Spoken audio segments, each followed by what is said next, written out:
There comes a moment in every life when comfort can no longer be our companion, when fear can no longer be our excuse, and when the voice of God within us gets louder than the doubt around us. Today, I want to speak to the version of you that's been hidden, hesitant, and holding back not because you're weak, but because you've been waiting for a sign, waiting for the right time, waiting for someone to say, "You are enough." Well, this is your sign. This is your moment. This is your reminder that heaven put something inside of you the world needs, and it's time for you to rise to the occasion. Not perfect, not polished, just positioned for purpose, for growth, for impact. So today, we're not shrinking, we're not apologizing, we're not looking back, we are rising, and when we rise, everything connected to us rises too. There's something that happens when God calls you and you feel like the least likely person to carry out the assignment. Maybe you've been there before. You hear the whisper in your spirit, you feel the pull towards something bigger than you, but at the same time, you're standing in a mirror staring at your flaws, your past, your insecurities. You're questioning, why me, why now, why this? And God is standing there saying, why not you? See, I've learned that God is not looking for perfection, He's looking for availability. We get so caught up in the credentials, the experience, the background, the appearance. But none of that impresses heaven. Heaven is drawn to the heart that says yes, the surrendered yes, the terrified yes, the I don't have it all together, but I trust you anyway yes. That's the kind of yes that moves mountains. I remember a season in my life when I didn't feel like I had what it took. I was trying to hide the mess, pretend I was stronger than I was, because I thought God only used people who had graduated from the struggle. I thought I had to be finished to be useful, but God interrupted that lie. He said, "Daughter, I'm not asking you to be perfect. I'm asking you to be present." That shifted everything. Because what I thought disqualified me, the brokenness, the wounds, the mistakes, was the very thing that made me useful in the hands of God. When you rise to the occasion, you're not rising because everything around you is perfect. You're rising because something inside of you refuses to stay silent any longer. That whisper in your spirit becomes a roar in your belly, and even if your hands are trembling, you start moving, you start stepping. You start answering the call, and let me be honest with you, rising doesn't always feel noble. Sometimes it feels awkward. Sometimes it feels like showing up in spaces where you don't think you belong. You'll feel the weight of doubt sitting on your chest. You'll wonder if the room is too big or if the opportunity came too soon. But if God called you to it, you don't need permission from people to walk in it. Your presence is the permission. We've been trained by the world to believe that confidence comes from having it all together. But kingdom confidence comes from knowing who sent you. And when you know that God is the one who assigned you, there's a boldness that rises even when you don't feel bold. There's a peace that steadies your steps even when you're nervous. That's why some of us are about to shock people, because we're going to rise up in places they never expected to see us. Not because we're the most polished, but because we were the most surrendered. You don't need to look like everyone else to be effective. You don't need to speak like everyone else to carry authority. Your uniqueness is not a weakness, it's the evidence of intentional design. You were formed for something different. You were called to stand out. And yes, it might make you feel uncomfortable at first, but your authenticity is going to unlock freedom in others. I want to speak to the part of you that has been shrinking, the part that's been hiding in the back row when you know you've been called to the front. The part that has been delaying obedience because you're waiting to feel ready. Baby, you won't always feel ready, but you are appointed. That's what matters. There is oil on your life for this next season, but oil doesn't flow in hiding. Oil flows when you move. It flows when you show up. It flows when you step out, even when everything in you says play it safe. We cannot keep letting fear be our decision maker. We cannot keep letting shame be our narrative. That shame wants to tell you that you're too late, too flawed, too broken, too behind. But heaven says you are chosen. Heaven says you are equipped. Heaven says, I knew exactly what I was doing when I called you. And when God speaks a word over you, no insecurity, no lie, no delay can cancel it. That means you can rise even if your voice shakes. You can rise even if your heart is still healing. You can rise even if they still remember who you used to be. Because what's in you now is more powerful than what tried to break you, and rising is not about proving them wrong. It's about proving God right. Let's be real, rising isn't always glamorous. Sometimes it means showing up to places where your knees are knocking. Sometimes it means launching something when you're afraid no one will support it. Sometimes it means forgiving someone even though you'd rather hold the grudge. But every time you rise, you create room for someone else to believe they can too. You may not feel like the right person for the job, but God loves to use the unlikely ones, the overlooked ones, the underestimated ones. That way, when the oil flows, nobody gets confused about where it came from. They'll look at your life and know that had to be God. And so today, if you feel unqualified, welcome. You're in good company. God's best work has always been done through people who didn't look the part but had the heart. So bring him your doubts, your history, your hesitation, and let him transform them into testimony. Pressure is not something we usually welcome. We pray for peace, for ease, for favor, but when pressure shows up, we start questioning whether we're really in alignment with God's plan. We assume that difficulty must mean disqualification, that resistance means we've taken a wrong turn. But what if I told you that pressure is not your enemy? What if I told you that pressure is often the proof that you're right where you're supposed to be? We don't like how pressure feels, but we need what pressure produces. Diamonds are formed in pressure. Oil is released under pressure. Babies are birthed through pressure. Purpose is no different. It doesn't come without a push. And if we're going to rise to the occasion, we've got to stop interpreting pressure as punishment. Sometimes it's actually the preparation. There were seasons in my life when the weight felt unbearable. I would cry out to God asking, why does it feel so heavy? Why does it feel like everything is pressing in on me? I thought I was being crushed, but what I didn't realize at the time was that I was being shaped. God wasn't trying to break me down, he was building me up.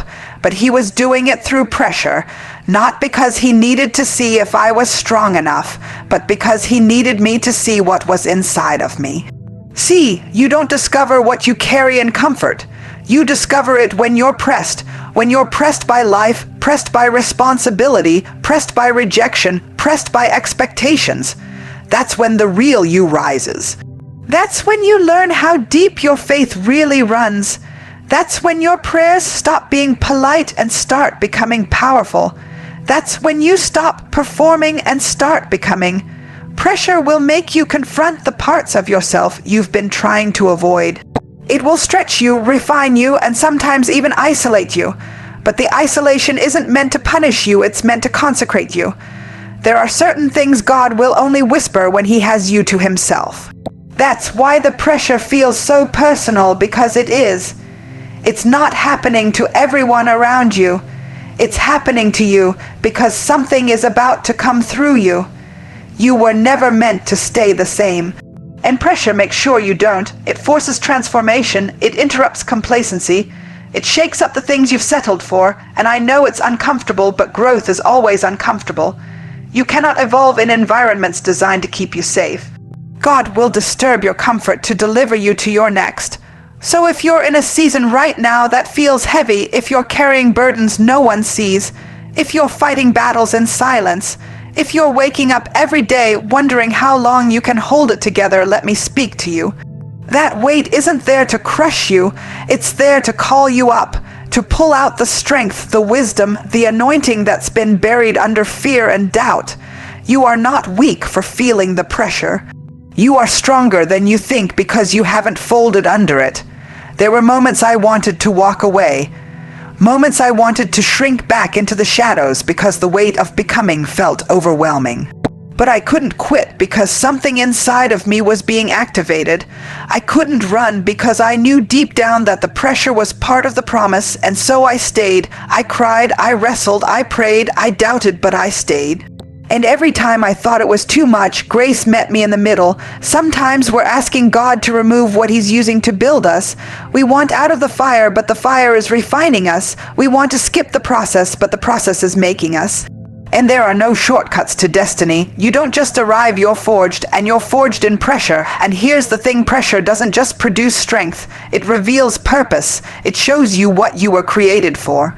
That's why the areas where you feel the most resistance are often the very areas where you're called to lead.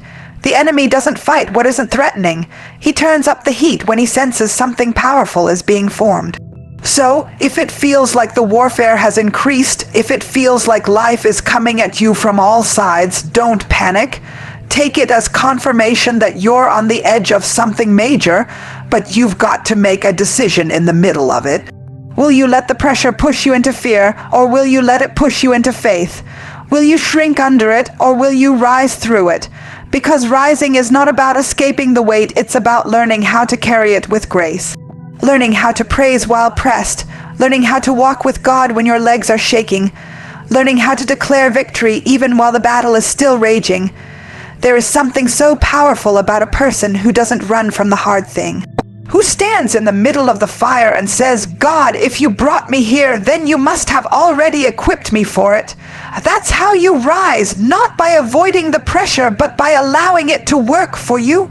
Let it build your endurance, let it sharpen your discernment, let it deepen your prayer life, let it expand your capacity. We love to talk about being elevated, but we don't talk enough about being pressed before the elevation. Everybody wants the platform, but not everybody wants the process. But the truth is, it's the pressure that makes you worthy of the platform. It's what teaches you how to handle weight without falling apart.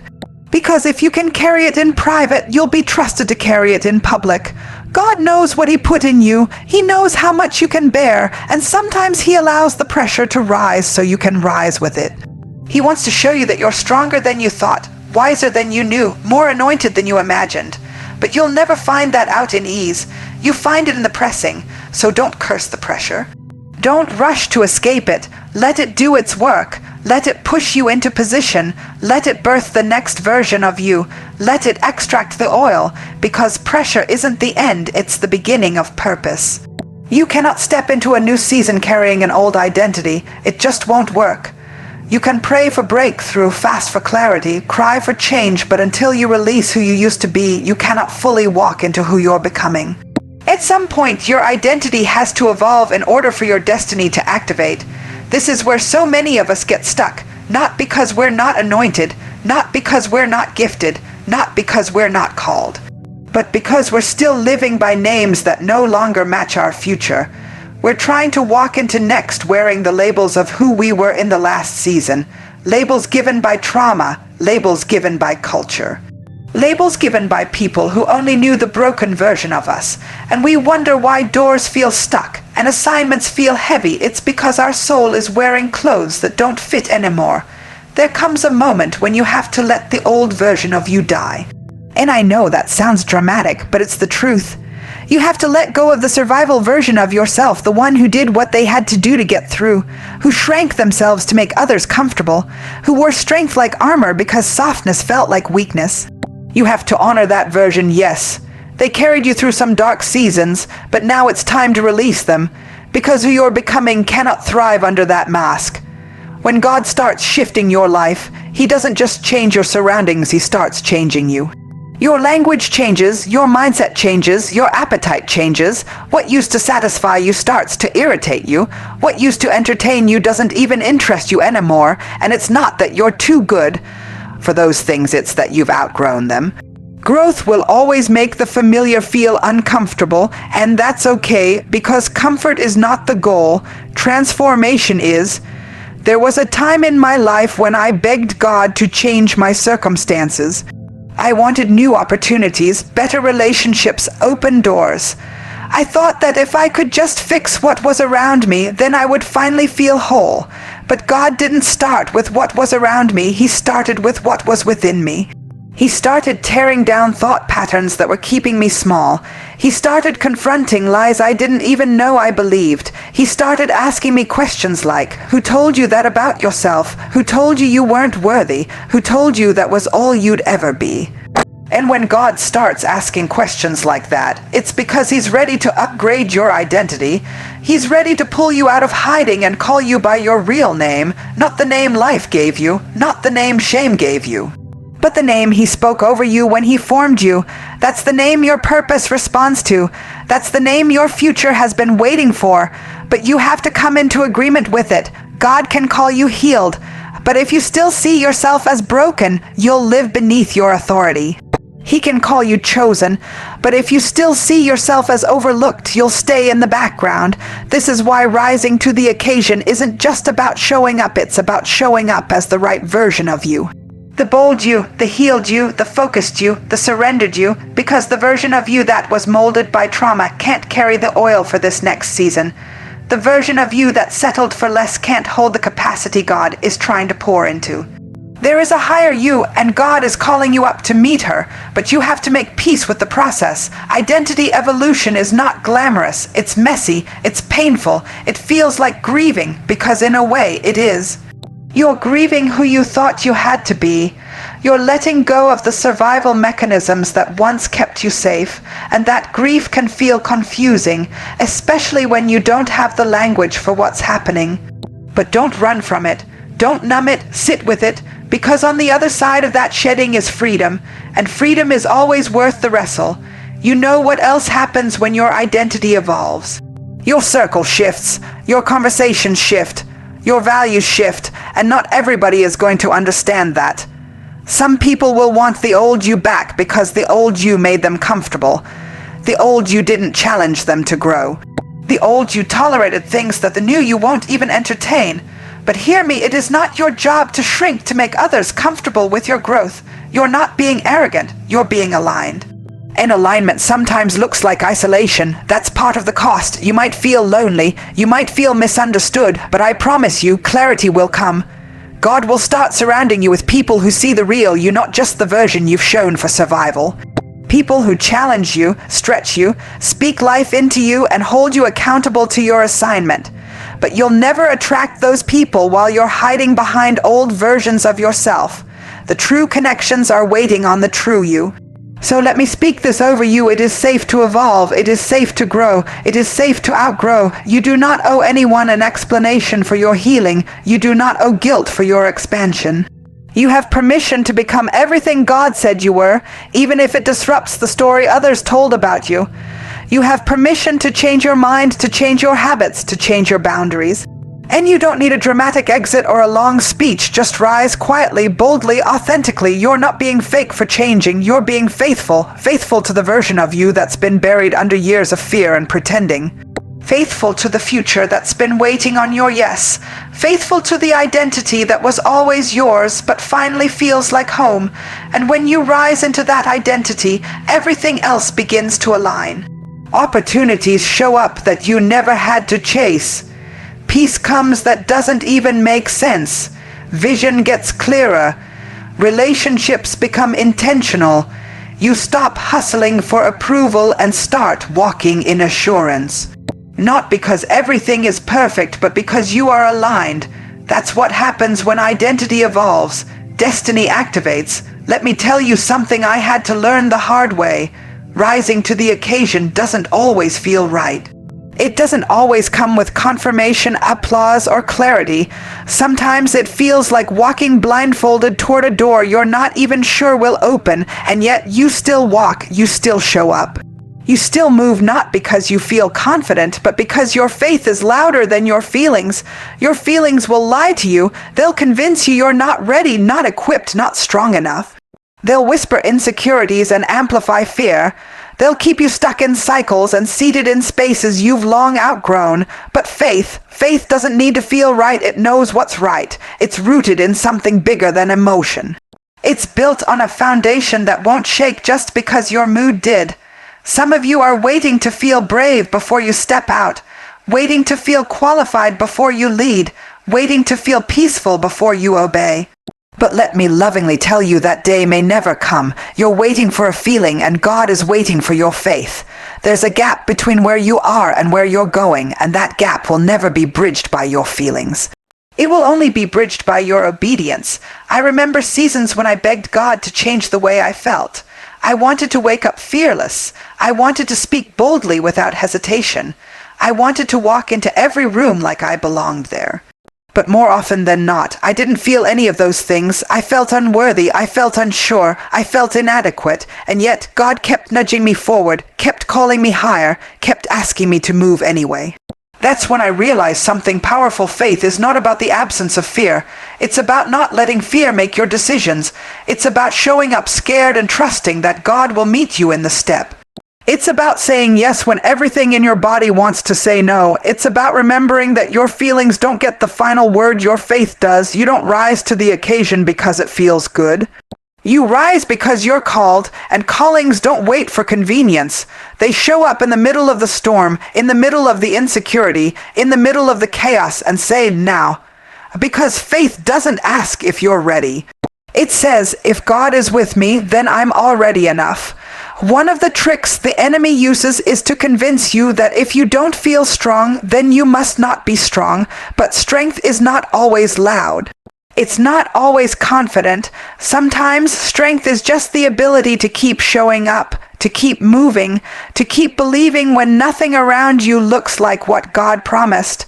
That's what faith looks like. It doesn't just see the now, it sees the next. And it holds onto the word even when the world around you is screaming something different. You've got to stop waiting for the butterflies to go away. Stop waiting for the nerves to disappear. Stop waiting for the crowd to cheer you on. Sometimes you rise in silence. Sometimes you rise in tears. Sometimes you rise with trembling hands and a shaky voice, but you rise. Because obedience isn't about how you feel, it's about what you believe. And what you believe matters. If you believe you're too broken, you'll act like you are. If you believe you're unworthy, you'll reject what's meant for you. But if you believe that God is who He says He is, and that you are who He says you are, then you'll start moving differently. You'll stop waiting for signs and start responding to your spirit. You'll stop needing confirmation from people and start trusting the conviction inside of you. Faith doesn't require a full explanation. It just needs a willing heart, and sometimes the most spiritual thing you can do is move, not shout, not post, not announce, just move quietly, consistently, humbly, and trust that heaven sees what no one else sees.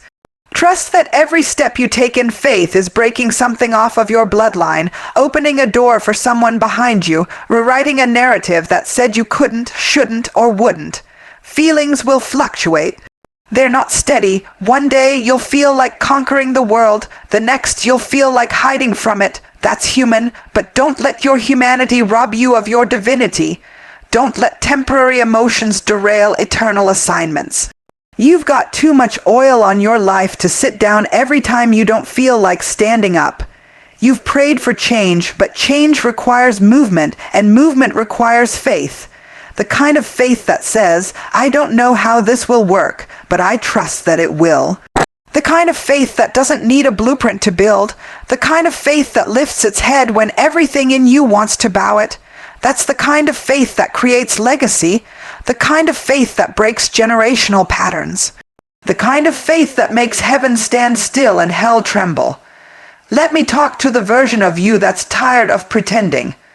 The version of you that's been holding it together with a smile but fighting for peace behind the scenes. You don't have to fake it anymore. You just have to believe. Believe that God is walking with you. Believe that your footsteps are ordered. Believe that even when you feel lost, you are still led. Because faith is not about knowing every detail, it's about trusting every step. This is the season where feelings can't lead. You'll still have them. They'll still come and go, but they don't get to drive anymore. You've got to put faith in the driver's seat. Faith that tells your fear, you can ride, but you can't steer. Faith that tells your doubt, you can talk, but I won't listen. Faith that tells your past, you can exist, but you no longer define me. The more you move in faith, the more your confidence grows. Not the kind of confidence rooted in performance, but the kind rooted in God's presence. And when you move in that kind of confidence, you stop asking for permission to be great. You stop apologizing for your calling. You stop waiting to feel ready, and you realize you were born for this. You rise not because everything around you makes sense, but because your spirit won't let you stay small. You rise not because the path is clear, but because your heart is convicted. You rise because you know that if you move, heaven moves with you. If you speak, God will breathe on it. If you show up, even in weakness, power will meet you there. And so no, it won't always feel right, but it will be right. And when faith leads, you'll never be led wrong. There's a lie that says what you do doesn't matter, that your obedience is optional, that your rise is just about you. But I came to tell you, your rise has ripples, your rise is generational, your rise is transformational. Your rise is not just a moment, it's a message, and somebody somewhere is waiting to hear it loud and clear. The enemy would love for you to believe that staying small is noble, that staying silent is humble, that hiding your light is somehow holy. But that's not humility. That's fear dressed up as wisdom. True humility says, God, I'll go even if I'm nervous. I'll speak even if my voice shakes. I'll move even if no one claps. Because you recognize this thing was never about your comfort. It was about your calling, and here's the truth. Your calling will always reach further than you can see. You think you're just healing from a broken past, but your healing is breaking chains off your bloodline. You think you're just writing the book, starting the ministry, going back to school, walking away from the toxic cycle. But what you're really doing is opening doors for every person who ever thought it couldn't be done. You are becoming evidence, you are becoming an example, you are becoming the proof that God still uses the overlooked, the unlikely, the underestimated. You can't afford to play small anymore, not just because of what's at stake for you, but because of who's watching you. There are people watching your walk who haven't found their own yet, people who don't even know they're connected to your breakthrough. Your obedience gives other people permission. Your courage whispers to them, if she can rise, maybe I can too. Every time you show up fully, you break someone else's agreement with fear. Every time you use your voice, you shatter the silence someone else has been sitting in for years. That's why the enemy fights you so hard. Not just to stop you, but to silence the echo of your impact, because he knows if you rise, others will follow. He knows that your yes is not isolated, it's multiplied. And if he can keep you second, guessing, keep you doubting, keep you apologizing for your assignment, then he can delay the freedom attached to your life. But what the enemy doesn't understand is that the pressure only produces more power. That the pain only sharpens your voice, that the opposition only confirms your anointing. So even in your private moments of wrestling, even in the quiet spaces where no one claps, no one calls, no one affirms, you still rise. Because your rise is bigger than you. It's bigger than the platform, bigger than the title, bigger than the applause. There's a young girl who needs to see a woman rise in her truth without shame. There's a young man who needs to witness someone walk away from dysfunction and into wholeness. There's a broken heart that needs to see someone heal out loud. You are not just a person, you are a pathway. God is using your life to clear the road, to light the way, to show what's possible. This is why you can't give up when it gets hard. This is why you can't shrink when it gets uncomfortable, because if you quit, you might stop someone else's freedom. And no, that doesn't mean it's all on you, but it does mean you matter. It does mean your voice matters. It does mean your breakthrough carries a weight that cannot be dismissed. So don't silence your story. Don't water down your wisdom. Don't minimize your growth, because what you came out of, somebody else is still trapped in. And they need your honesty. They need your raw truth. They don't need you to pretend like it was easy. They need to know it was God. They need to see that healing isn't pretty, but it's worth it. That rising is scary, but it's possible. This is your legacy in motion. Not when you get the mic, not when you hit the milestone, right now. In your daily yes, in your quiet strength, in your behind. The scene's obedience. This is the rise that matters most. The rise that isn't performed but lived. The rise that doesn't need validation to be valuable. And listen, there will be moments when it feels like your obedience is invisible, like you're rising and no one sees it, like you're pouring out and no one is drinking, like you're showing up and nothing's changing, but I promise you it's working. You may not see the fruit yet, but the seed is planted. The atmosphere is shifting. Heaven is watching, and somebody's breakthrough is being watered by your faithfulness. So keep rising, even if it feels small, keep rising. Even if no one applauds, keep rising. Even if you have to do it scared. Because the people assigned to your voice, your journey, your wisdom, they will find you. They're not looking for perfect. They're looking for real. They're looking for you. And when they find you rising, when they see you walking in grace, standing in truth, living in purpose, they'll know it's possible, not just in theory, not just for people on stages, but for them too. You'll be the living example that the broken can be healed, the rejected can be chosen, the silent can speak, the forgotten can lead. So no, this isn't just about you. This is about your bloodline. This is about your children's children. This is about the cycles you're breaking, the ceilings you're shattering, the roads you're paving. You are the interruption. You are the turning point. You are the moment when everything starts to shift. And your rise, it is divine, it is holy, it is necessary, not just for you, but for everyone who will rise because you did.